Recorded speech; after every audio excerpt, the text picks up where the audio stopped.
Para Madrid estás. What a win. ওর মধ্যে একদম আমরা সব টপ টপ খেলা খেলছি। তবে যেরকম আমাদের রানা ফর্ম চলতেছিল সেই হিসেবে খুবই ভালো একটা জয়। আর এরকম একটা জয় সবসময় স্বস্তির, যেখানে রিয়াল সোসিয়েদাদ লাস্ট 11 ম্যাচে আনবিটেন ছিল, সেই টিমকে এভাবে হারানো আসলে খুবই স্বস্তি। আর সেখানে আমাদের প্লেয়ারদের পারফরমেন্স ছিল খুবই খুবই ভালো। কয়েকটা প্লেয়ার বাদ দিয়ে আমরা খুবই ভালো খেলছি পুরো ম্যাচ জুড়ে। এখানে আমরা খুব কুইক বল মুভমেন্ট শো করছি, কিংবা প্রেশার সিচুয়েশনে কিভাবে ডিফেন্ড করতে হয় কালকে ট্রেন্ড সেটা ভালো মতো চোখে আঙুলে দেখা দিয়েছে আমাদের বাকি সব ডিফেন্ডারদের। যখন আমরা প্রেশারে পড়ি তখন শুধু নিজের পায়ে বল হোল্ড করা কিংবা ব্যাক পাসে সেভ খেলার ধান্দা করলে হবে না। ওই বলটা কিভাবে ফরওয়ার্ডে পাঠাইতে হবে যে কোনো জায়গা থেকে, সেটা কালকে ট্রেন্ড মানে চোখে আঙুলে দেখা দিয়েছে ভালো মতো যে এইভাবে করতে হবে, তোমরা এভাবে করো। এই জিনিসটা কালকে হয়েছে। বাদ বাকি কালকে সবাই মানে ভালভার্দে মিডফিল্ডে মানে একটা জাস্ট চুম্বেশ্বরী একটা খেলা দিছে। সেখানে ট্রেন্ডের কথা আলাদাভাবে কি বলবো, মানে কালকে সবাই যেন ট্রেন্ড কি একটা খেলা দিচ্ছে। রিয়াল মাদ্রিদ ট্রেন্ডকে কতটা মিস করছে আর আমাদের জন্য ট্রেন্ডের যে ফিট থাকা কতটা জরুরি, এটা কালকে আসলে কালকের ম্যাচ দেখলে আর এটার কোনো আর কোশ্চেন থাকে না আমার মতে। কালকে মোটামুটি সব মিলিয়ে ডিসেন্ট পারফরমেন্স, কিছু জায়গায় পারফরমেন্স ড্রপও করছিল। তো সেগুলো নিয়ে কথা বলবো আজকে। তো মোট মোট কথা, অনেকদিন পর একটা ভালো খেলা মাদ্রিদের এরকম একটা টিমের বিপক্ষে। আর সেখানে খুবই কনভিন্সিংলি জয় পেয়েছি আমরা। এমন না যে আমরা খুব বাজেভাবে খেলছি কিংবা বাজেভাবে ডিফেন্ড করছি। হ্যাঁ, ডিফেন্ডিং কিছু যে ফ্লজ আছে, আমাদের মিডফিল্ডে এখনো কিছু ফ্লজ আছে, কিন্তু তারপরেও কালকে অনেক দিন পরে এরকম একটা গুড অর্গানাইজড ম্যাচ আমরা দেখলাম, যেখানে আমাদের টিম শুধু অ্যাটাকিং না ডিফেন্সিভলি অর্গানাইজ ছিল, একটা ভুল ছিল তা বাদে সবকিছু অর্গানাইজ ছিল। তো ম্যাচের সবকিছু নিয়ে আলোচনা করবো, আমাদের প্লেয়ার ফর্ম, প্লেয়ারদের সব আলাদাভাবে প্লেয়ারদের রেটিং নিয়ে কথা বলবো, আমাদের পেনাল্টি যে হয়েছে সেগুলো নিয়ে, বার্সেলোনা একটু ঘেউ ঘেউ করতেছে তাদের নিয়েও কথা বলবো। তো চলো শুরু করি। প্রথমত কালকে ম্যাচের প্রথম 3-4 মিনিট আমি টের পেয়ে গেছিলাম যে আজকে আমাদের ভালো একটা ম্যাচ চলতে যাচ্ছে। কারণ যেভাবে আমরা প্লেয়াররা বল একদম প্রেশার সিচুয়েশনে বল হ্যান্ডেল করতেছিলাম প্রথম 5 মিনিটে, কারণ ওরা প্রথম 2-3 মিনিট ওদের উপরে অ্যাটাকে আসছিল, সেখান থেকে আমরা সেখানে বলগুলো যেভাবে উইন করছি কালেকটিভলি সেখানে, আর সেখানে আমরা বল যেভাবে মুভ করছি আমাদের ডিফেন্স থেকে তাদের ফাইনাল থার্ডে, এটা আসলে খুবই ভালো জিনিস। কারণ আমরা বলগুলো খুব কুইকলি মুভ করতেছিলাম, এমন না বল হোল্ড করতেছিলাম, চিন্তা করছিলাম যে কাকে দেবো, একে দেবো না ওকে দেবো, এই পাশে দেবো না ওই পাশে দেবো। তা বাদে আমরা বলগুলো কুইকলি এ পাশ থেকে ওই পাশে মুভ করতে পারছিলাম, এটা হলো বড় বিষয়। সেখানে কালকে ভিনিসিয়াস দুর্দান্ত ছিল। আর তারপরে ট্রেন্ড অসাধারণ পাস, আর সাথে কি হলো Gonzalo Garcia proper number 9 finishing. ওখানে তো অনেকের মধ্যে মনে হতে পারে যে সম্পূর্ণ অবদানটা ট্রেন্ডের, অবশ্যই ট্রেন্ডের অবদান আছে। কারণ ওইখান থেকে ওরকম একটা পাস, ওরকম একটা পকেট পিক করা আর ওরকম একটা পাস দেওয়া হয়তো বর্তমানে ট্রেন্ডের পক্ষেই সম্ভব। আপনি তো চিন্তা করেন যে এই জিনিসটাই গত 6-7 বছর ধরে Liverpool day in day out পাচ্ছিল ট্রেন্ড থেকে। পিচের যে কোনো জায়গা থেকে একটা স্মুথ পাস, আর সেখান থেকে ব্যাং শেষ, সেটা এখানে ট্রেন্ড প্রোভাইড করছে। যদি আমাদের ট্রেন্ড না থাকতো কালকে, যদি ওখানে ভালো থাকতো কিন্তু অন্য কেউ থাকতো, তাহলে কি করতো, আর্ধা গোলারকে পাস দিত, ওখান থেকে যাইতো বেলিংহাম কিন্তু সোয়ামিনের কাছে, কামাভিঙ্গা ওইভাবে ভিনিসিয়াস, এভাবে ঘুরতে তাহলে থাকতো। কিন্তু ট্রেন্ড কি করলো, তার সামনে তার অপশন ছিল, আর্ধা গোলার ছিল, এই পাশে ভালভার্দে ছিল, কিন্তু সে কি করলো, এখান থেকে পাসটা পিক করলো। ওইখান থেকে ওই পকেটটা মানে একবার বল স্লাইড করে ডিফেন্সে একদম গন্ধল গাছের সামনে যায় পড়লো, মানে স্মুথ, ইজ স্মুথ অপারেটর। আর সেখান থেকে Gonzalo Garcia just a simple number 9 touch and goal. And I have to tell one more thing that Gonzalo Garcia played better without Mbappe. এটা হয়তো আপনি স্ট্যাটিস্টিক্যাল টের পাবেন। গঞ্জালো গার্সিয়া এমবাপের সাথে যখন খেলছে তখন তার গোল সংখ্যা 0, আর যখন সে উইথাউট এমবাপে খেলছে তখন তার গোল সংখ্যা 6। তাহলে বুঝতে পারছেন যে এমবাপেকে ছাড়া কতটা ইফেক্টিভ। আর গঞ্জালো গার্সিয়াকে আমরা সবসময় বলি যে আমি আরবেল ওয়ান্ডারের ডেডম্যান ছিল, কিন্তু কালকে আর সে ডেডম্যান নাই, কালকে সে তার নিজের খেলাটা ভালো মতো খেলছে। যদিও সেকেন্ড হাফে শুধু ভালো একটা অপরচুনিটি সে মিস করছিল। অবশ্যই নাম্বার 9 লাইভগুলো এরকম হয়, এরকম মিস হতেই থাকে, কারণ কেউই একদম ইনএভিটেবল না। তো সেখান থেকে গঞ্জালো গার্সিয়ার প্রেসটা পাওয়ার যোগ্য, আর খুবই ভালো খেলছে গঞ্জালো গার্সিয়া। আর আমি একটা কথা বলি যে গঞ্জালো গার্সিয়া বল প্রোভাইড করতে হবে। আর নাম্বার 9 আমরা রাখছি, প্রপার নাম্বার 9, যার যে স্ট্রাইকার পজিশনে খেলতেছে তাকে আমাকে ক্রস প্রোভাইড করতে হবে, বল প্রোভাইড করতে হবে, তা নাহলে তো সে কিছু করতে পারবে না। তো এই জিনিসটা কালকে হয়েছে। তারপর আমি কালকে আর একটা জিনিস দেখছি যে আমরা সবাই জানেন যে ট্রেন্ড ডিফেন্সিভলি অতটা ভালো না, ডিফেন্সের ট্রেন্ডের দুর্বলতা আছে। সেই জিনিসটা ঢাকার জন্য ভালো কালকে প্রচন্ড এফর্ট দিছে। হয়তো খুব ছোট ছোট জিনিসে ছোট ছোট জায়গায় এই এফর্ট গুলো দিছে বলে আপনারা হয়তো ভালো মতো খেয়াল করতে পারবেন না, কিন্তু ভালভার্দে যে কত বড় ডিফেন্সে হেল্প করছে। যখন ট্রেন্ডের বাইরে বল ভালভার্দে ইমিডিয়েটলি রাইট ব্যাকে শিফট করে গেছে। আর এই জিনিসটার দরকার আমাদের টিমে, যে আমরা জানি যে আমাদের প্লেয়ারটা একটু ডিফেন্সিভলি একটু দুর্বল, তাকে আমাদের কম্পেনসেট করতে হবে, তাকে আমাকে হেল্প করতে হবে। তো এই জিনিসটা কালকে ভালো মতো করছে ভালভার্দে। সেখানে টিএনটি কোন ডিফেন্সিভলি আর কোনো প্রেশারই নেওয়া লাগে না ভালভার্দের জন্য। এরপর এসে আমাদের যে পেনাল্টিটা কনসিড করলাম আমরা প্রথমে, এখানে আপনারা সবাই হয়তো বলবেন যে ডিনোজনের দৌড়, ডিনোজনের ওরকম ট্যাকেলদের কি দরকার ছিল। আসলে ভাই শুধু ডিনোজনের দেখলে তো হবে না, আমরা যদি তার 2-3 সেকেন্ড পিছনে আসি, ওইখানে যখন অপোনেন্ট প্লেয়ার পাসটা দিল, তার সামনে ছিল সুয়ামিন এবং কামাভিঙ্গা। না তারা প্লেয়ারকে ভালো প্রেস করলো বলটা নেওয়ার জন্য, না তারা তাদের ঠিকমতো পজিশনে আসলো, না তারা শটটাকে ব্লক করার চেষ্টা করলো। আর সেখানে বলটা সরাসরি অপোনেন্ট প্লেয়ারের পায়ে, আর সেখানে ডিনোজেন পড়ে গেল অকওয়ার্ড একটা সিচুয়েশনে। মানে ওইখানে ওর হয়তো ট্যাকেল করতে হবে না, গোল কনসিড করতে হবে। গোল আমরা যত ইভেন্চুয়ালি কনসিড করছি, কিন্তু ওইখানে তো ডিনোজেনের কাছে আর কোনো উপায়ই ছিল না ওই ট্যাকেলটা করা ছাড়া, যদি আপনি ভালো মতো দেখে থাকে। তো এইখানে শুধু ডিনোজেনের দোষ দিলে হবে না, অবশ্যই ডিনোজেন নতুন আসছে টিমে, ওর বয়স মাত্র 20, এটা আমাদের ভুলে গেলে চলবে না। তবে এখানে সোয়ামিনা কামামিনার দোষটা যদি আপনি ঢাকতে চান, তাহলে সেটা আমি ওটাও ঢাকতে পারতেছি না, কারণ ওইখানে অবশ্যই তাদের ফ্লস ছিল। তাদের যদি ওই ফ্লসটা না থাকতো, তাহলে কোনোভাবে পাঁচটা ডিনোজেনের পর্যন্ত আসতোই না, পেনাল্টি কনসিড তো দূরের কথা। তো এটা হয়েছে আবার সোয়ামিনি জাস্ট বল লুজ করছে, কামামিঙ্গা বল লুজ করছে, সেখান থেকে আমরা শর্ট কনসিড করছি, কর্নার কনসিড করছি কালকে। তো এই জিনিসগুলো আমাদের কথা বলতে হবে। শুধু ডিনোজনে খারাপ পারফরমেন্স করছে এটা নিয়ে বললে আমাদের একদম গোলটা কনসিড করার পরে তারপরে একদম দেখলাম ভিনি ম্যাজিক। গত ম্যাচে আমরা কি মিসিং করতেছিলাম এমবাপে থাকা সত্ত্বেও, সেটা কালকে ভিনি কালকে ভালো মতো প্রমাণ করে দিয়েছে।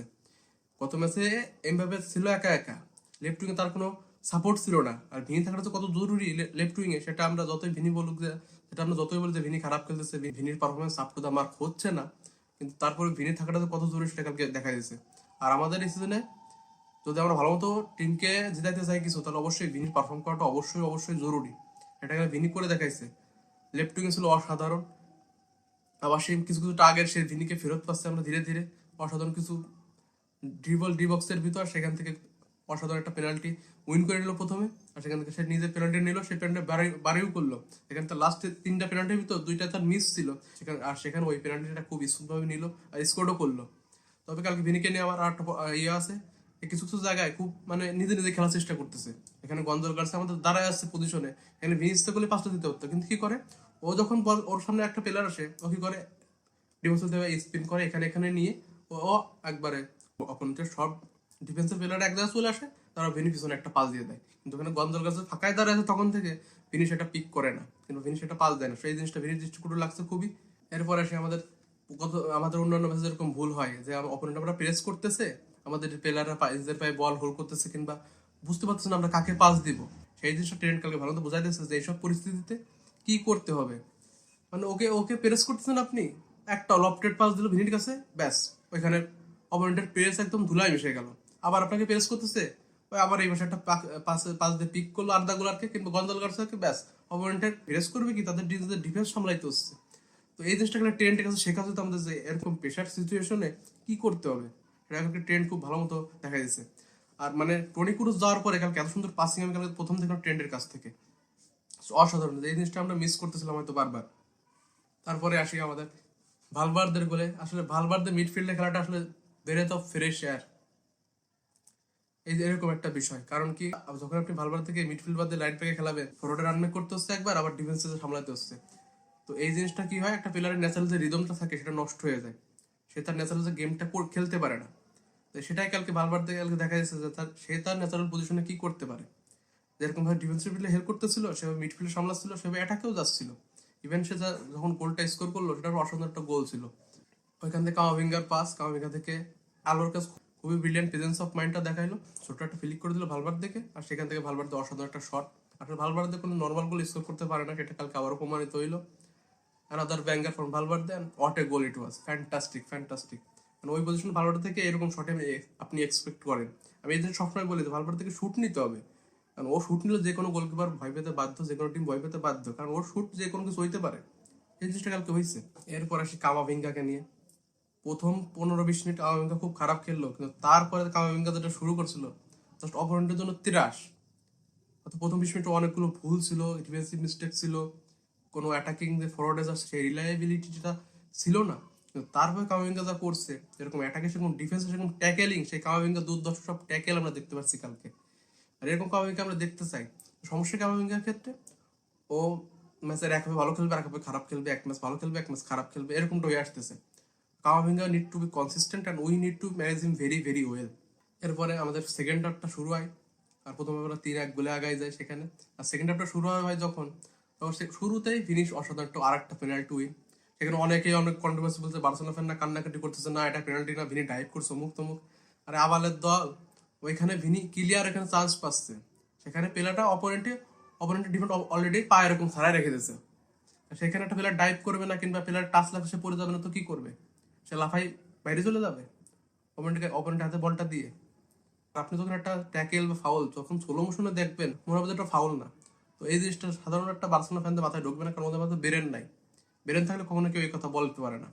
আর যখন তোমাদের কোচ লাস্ট সিজনে বলছিল যে রেফারিরাও মানুষ, ওদেরকে ভুল হতেই পারে, তো ওদেরকে জাজ করা ঠিক না, তাহলে এই সিজনে তোমরা কাঁদতেছো কেন রেফারিং নিয়ে? কেন কাঁদছে? রিয়াল মাদ্রিদ পেনাল্টি পাচ্ছে এই জন্য। মানে যখন নিজেদের পক্ষে যায় সবকিছু তখন ভালো, আর যখন পক্ষে যায় না তখন কান্নাকাটি, মাদ্রিদ রেফারি কেনে অমুক তমুক, লিগ রিগড, হ্যাঁ কত কিছু, কত কান্নাকাটি। হায় রে ভাই, তোমাদের থেকে শেখা উচিত যে আপনি সাপের দুই মুখ দেখতে, আমরা তোমাদের কাছে দেখতেছি সাপের দু মুখো সাপ কেমন হয়। এরপর ম্যাচের 53 মিনিটে যখন আসে তখন ক্যারাস একটা অসাধারণ বল দেয় গঞ্জালোকে। গঞ্জালো আনফর্চুনেটলি ওই বলটা কন্ট্রোল করতে পারে না। ও যদি বলটা কন্ট্রোল করতে পারতো তাহলে শিওর একটা গোল ছিল। তো সেখানে এই সব জায়গায় গঞ্জালো কাছে কিছু কিছু মিস আছে, সেখানে খুবই দৃষ্টিকটু লাগছে। তবে ও এখনো ইয়ং, এখনো অনেক প্রেশার ডিল করতে হবে। তো সেক্ষেত্রে ও খুবই ভালো খেলছে অন্য দিক থেকে। এরপরে 58 মিনিটে টেন্ট অসাধারণ একটা পাস, এখানে ও আগায় গেল অপোনেন্টের ডিফেন্স পর্যন্ত, কিন্তু আনফর্চুনেটলি ওখানে কোনো আমাদের প্লেয়ারকে পিক করতে পারো না। সেখানে অনেক বেশি সময় বলটা হোল্ড করে রাখছিল। ও যদি আগে চেষ্টা করতো আমাদের প্লেয়ারকে পিক করার, তাহলে হয়তো ওখানে একটা গোল, আমরা আর একটা গোল পাইতে পারতাম। তো সেক্ষেত্রে খুবই ভালো ভালো খেলছে আমরা ওইখানে, কিন্তু আনফর্চুনেটলি আমরা সেখানে কোনো গোলের দেখা পাই নাই। আর তারপরে কামাভিঙ্গা উঠাই নেওয়ার আগ পর্যন্ত কামাভিঙ্গা কিছু কিছু আবার মিস্টেক করছিল। মানে ও আবার সে ভেবাসে একটা অবস্থা, যখন আমাকে প্রেস করতেছে আমি কি করব, ও না মানে সেফ খেলতে যাচ্ছেন আবার বল পায়ে ধরে রাখতেছে, সেক্ষেত্রে অপোনেন্টরা দুজন প্রেস করে আসতে বলটা উইন করে নিচ্ছে। তো বল এতক্ষণ তো হোল্ড করে রাখা যাবে না, বল হয়তো পাস অ্যান্ড মুভের উপর রাখতে হবে, তা নাহলে আমরা অ্যাটাক কনসিড করবো। কামাভিঙ্গার ওইসব মিস্টেকের পর থেকে মানে 60 মিনিট থেকে 69-70 মিনিট পর্যন্ত, কিংবা লাস্টের 15-20 মিনিট পর্যন্ত আমরা যেভাবে ওদেরকে অ্যাটাক করতে দিছি, আসলে খুব ভয় পেয়ে গেছিলাম যে ওরা টানা ক্রস দিয়ে যাচ্ছে আমাদের ডি বক্সে, কর্নার উইন করতেছে, শর্ট নেচ্ছে, করতে সেভ করা লাগতেছে, ব্লক করা লাগতেছে। তো মানে খুবই একটা স্ক্যারি বিষয় ছিল। আর এই জিনিসটা আমি বলি যে রিয়াল মাদ্রিদ ভালো খেলছে ঠিকই, কিন্তু আমরা প্রচুর কোনো শর্ট কনসিড করি। সেটা সেই মোনাকো ম্যাচ থেকে হয়ে আসতেছে, এখানে বড় মাছ হলে আমরা ধরা খাই, আর ছোট টিম হইলে আমরা হয়তো বেঁচে যাই। তবে এরকম জিনিসগুলো খুবই আমাদের ভোগাবে সামনে, যদি এইগুলো আমরা ফিক্স না করতে পারি। মানে একেবারে প্লেয়ারদের রিল্যাক্স হয়ে যাওয়া, মানে প্রেস না করা, একবার রিল্যাক্স বডি, সব আমাদের ডি বক্সের ভিতরে এসে তারা পাসিং খেলতেছে, তারা আমাদের লেফট উইং রাইট উইং সব জায়গায় আমাদের জায়গাগুলোকে এক্সপ্লয়েট করতেছে। এই জিনিসগুলো খুবই খারাপ লাগে আর খুবই ভীতিকর একটা বিষয়। ওপেন প্লেয়াররা বারবার অ্যাটাকের উপর অ্যাটাক করেই যাচ্ছে, সেগুলো আমরা ঠেকাতে পারতেছি না। আমাদের শুধু বারবার মানে ডিফেন্ড করতেছে ছোট টিমের মতো, যেখানে আমাদের 4-1 গোলের অ্যাডভান্টেজ রয়েছে, তারপর অপোনেন্ট প্লেয়ারদের এরকম একটা হেড স্টার্ট দেওয়া কিংবা এরকম ভাবে অ্যাটাক করতে দেওয়া খুবই মানে দৃষ্টিকটু লাগে। হয়তো আপনি সব ম্যাচটা পুরো সেম ইন্টেন্সিটি নিয়ে খেলতে পারবেন না, কিন্তু তাই বলে এইভাবে গা ছেড়ে শুধু লোগুলোকে ডিফেন্ড করা, আর মানে এইভাবে খুবই একটা স্কেরি বিষয়। কারণ দুইটা মিস্টেক হবে, দুইটা গোল, আর সেখানে মোমেন্টামটা পুরোপুরি শিফট হয়ে যাবে। এরপর আসে আর্দা গুলার, কালকে আর্দা গুলারকে নিয়ে কি বলবো, আর্দা গুলার খুব একটা ভালো ম্যাচ ছিল না। তবে ছিল না কখন পর্যন্ত, ছিল না 63 মিনিট পর্যন্ত, যতক্ষণ পর্যন্ত আমরা ট্রেন্ডকে সাব করি নাই। ট্রেন্ডকে সাব করার পর আমরা ডিফেন্ডার একটা আর্দা গুলারকে দেখছি, আবার সে ব্রিলিয়ান্ট কিছু পাসিং, মানে গত ম্যাচে যে আর্দাগুলো শো করছিল যে ও কতটা একটা ব্রিলিয়ান্ট প্লেয়ার, কতটা ভালো একটা প্লে মেকার, এটা কালকে আবার 63 মিনিটের পরে শেষ পর্যন্ত আর্দাগুলো সেটা শো করছে। ব্রিলিয়ান্ট কিছু পাসিং, ব্রিলিয়ান্ট কিছু ভিনিকে পিক করা, গঞ্জালোকে পিক করা, খুবই অসাধারণ লাগছে আমাদের জিনিসটা। মানে 63 মিনিটের পরে শেষ পর্যন্ত আর্দাগুলো ছিল জাস্ট টপ নস। 63 মিনিটের আগে পর্যন্ত আর্দাগুলো ছিল পিলো এভারেজ। মানে কালকে ম্যাচে মানে সবাই ভালো খেলার ভিতরে কেউ খারাপ খেলার, তার ভিতরে একটা প্লেয়ার হলো আর্দা গুলার। 79 মিনিট থেকে শেষ পর্যন্ত বারবার আমাদের ডিফেন্সের ভিতর আমাদের ডি বক্সে আসছিল, সেখানে ওরা 2-3টা পাস আমাদের ডিফেন্স খুলে ছেড়ে দিচ্ছিল, কারণ আমাদের সবাই চলে গেছে একদম হাই প্রেসিং এ। সেখানে আমাদের ডিফেন্স ফাঁকা, শুধু ডিন হুসেন এবং ডাভিড আলাবা রয়েছে, সেখানে দুইটা পাস ডিফেন্স ফাঁকা হয়ে যায়, ওদের অপোনেন্ট একটা প্লেয়ার পিক করে, সে একদম পুরো অন ইজ ওন হয়ে যায়। এরকম বারবার হয়েছে। ওরা আমাদের ইভেন কি ওরা আমাদের ডিফেন্ডের পিছন দিয়ে রান মেক করছে বারবার, সেই জিনিসটা আমরা ফলো করতে পারি নাই। জিনিসটা খুবই স্ক্যারি ছিল। ইভেন ওরা গোলও করছিল, সেখানে অফসাইড কারণে বাতিল হয়েছিল। ওই গোলটা যদি আপনারা দেখেন ইজিলি, মানে দুইটা পাসে, একটা পাস দিল মিডিল দিয়ে একদম একটা থ্রু পাস, সেখানে শেষ। মানে ওখানে ডিনুজেন আর আলাবা কারোর কিছু করার ছিল না। তারপর শেষ পর্যন্ত বিনি একটা গোল করে, সেটা অফসাইডের কারণে বাতিল হয়ে যায়। আর শেষ পর্যন্ত আমরা ম্যাচটা ভালো মতো ফিনিশ করতে পারছি উইথাউট এনি কনসিডিং এনি গোল। আমাদের ম্যাচে সবচেয়ে খারাপ খেলছে হলো কামাভিঙ্গা এবং সোয়ামেনি, সাথে রিনুজন তো আছে। রিনুজন নট আপ তো মার্ক, তবে রিনুজনকে খারাপ বলবো না আমি, কারণ কালকে ওর 95% পাসিং অ্যাকুরেসি, 50% ডুয়েল, যত 4টে ডুয়েল তো 2টা জিতছে আর 2টা হারছে। তো এইগুলো খুবই একটা ভালো দিক। আর যে পেনাল্টিটা কনসিড করছে সেটা আসলে আমি ওর দোষ পুরোটা দেবো না, এখানে কামাভিঙ্গার দোষও ছিল, সোয়ামিনির দোষও ছিল। তবে মোস্টলি সে ভালো খেলছে। সোয়ামিনির কথা, সোয়ামিনি ডে ইন ডে আউট খারাপ খেলতেছে, ডে ইন ডে আউট। তারপর ওকে আমরা কেন পুরোপুরি ম্যাচ খেলাচ্ছে আমি জানি না। কালকে ও ডিফেন্সিভলি না ভালো ছিল না, অ্যাটাকে কোনো কাজ করতেছিল। তো এই জিনিসটা খুবই আমাদের খেয়াল রাখতে হবে। আমি বুঝি না ওকে আমরা 2-3 ম্যাচ বসে কেন সোয়ামে সেবায়াসকে আমরা স্টার্ট করাই না। কারণ সেবায়াস একটা ভালো প্লেয়ার, আমাদের ডিপ লাইন প্লে মেকার হিসেবে কাজ করতে পারে, ও ভালোও করে, কিন্তু কেন আমরা ওকে খেলাই না? ওকে বাদ দিয়ে কেন আমরা বারবার সোয়ামিনকে খেলাই যাচ্ছে, এই জিনিসটা আমার মাথায় আসে না। এখন যদি আসি পুরো ম্যাচেরটা ভার্ডিক্ট নিয়ে, আমরা ভালো খেলছি, তবে এখনো আমাদের ইমপ্রুভমেন্টের অনেক জায়গা আছে। আমাদের এখনো সেই ডিফেন্সিভলি আমরা সোলো হয়ে যায় মাঝে মধ্যে, একদম পুরো রিল্যাক্স হয়ে যায়। এই জিনিসগুলো আমাদের অবশ্যই দেখতে হবে, তা না হলে খুবই খুবই বিপদ। আর সামনে আবার আমাদের খেলতে হবে বেনফিকাকে তাদের হোমে গিয়ে, তো সেই জিনিসটা আমাদের মাথায় রাখতে হবে যে লাস্ট ম্যাচে আমরা চার চার গোল খেয়ে আসি, সেখানে যে এরকম ডিফেন্সিভ মিস্টেক করলে আবার আমাদের 4 গোল খেতে হবে, সেটা কোনো বলার অপেক্ষা রাখে না। আর এমবাপে ইনজার্ড, সে পরের ম্যাচের জন্য ফিট হবে কিনা, কিন্তু তাকে আবারও সেই ইনজুরি নিয়ে খেলতে হবে সেটা জানি না আমি। তবে এরকম হইলে পরে খুবই খুব বিপদ অপেক্ষা করতেছে। ওভারঅল ম্যাচের কথা বললে আমি খুবই সন্তুষ্ট। কিছু জায়গাতে এখন আমাদের অ্যাটাকে সে ধারটা আর সাকের মধ্যে এরকম লো পেস ফুটবল আমরা খেলে না, আরবেলো আসলে এই জিনিসটা খুব ভালো করছে। তো আরবেলোর ম্যান ম্যানেজমেন্টও খুবই ভালো। তো আশা করি জিনিসটা আরো সামনের দিকে ভালোর দিকে যাবে।